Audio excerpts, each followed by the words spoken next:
Assalamualaikum warahmatullahi wabarakatuh.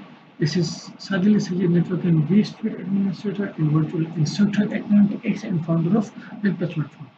Today our topic is expansion slots in 60 seconds.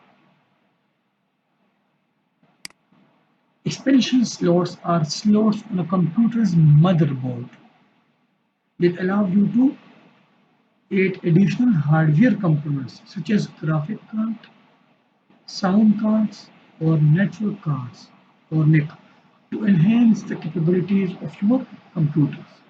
So whenever you say you can attach extra graphic cards, which means you have expansion slot available to add that graphic card. If you haven't, then whenever you bought a laptop from market, so they tell you that you cannot add another extra graphic card because you haven't expansion slot for that.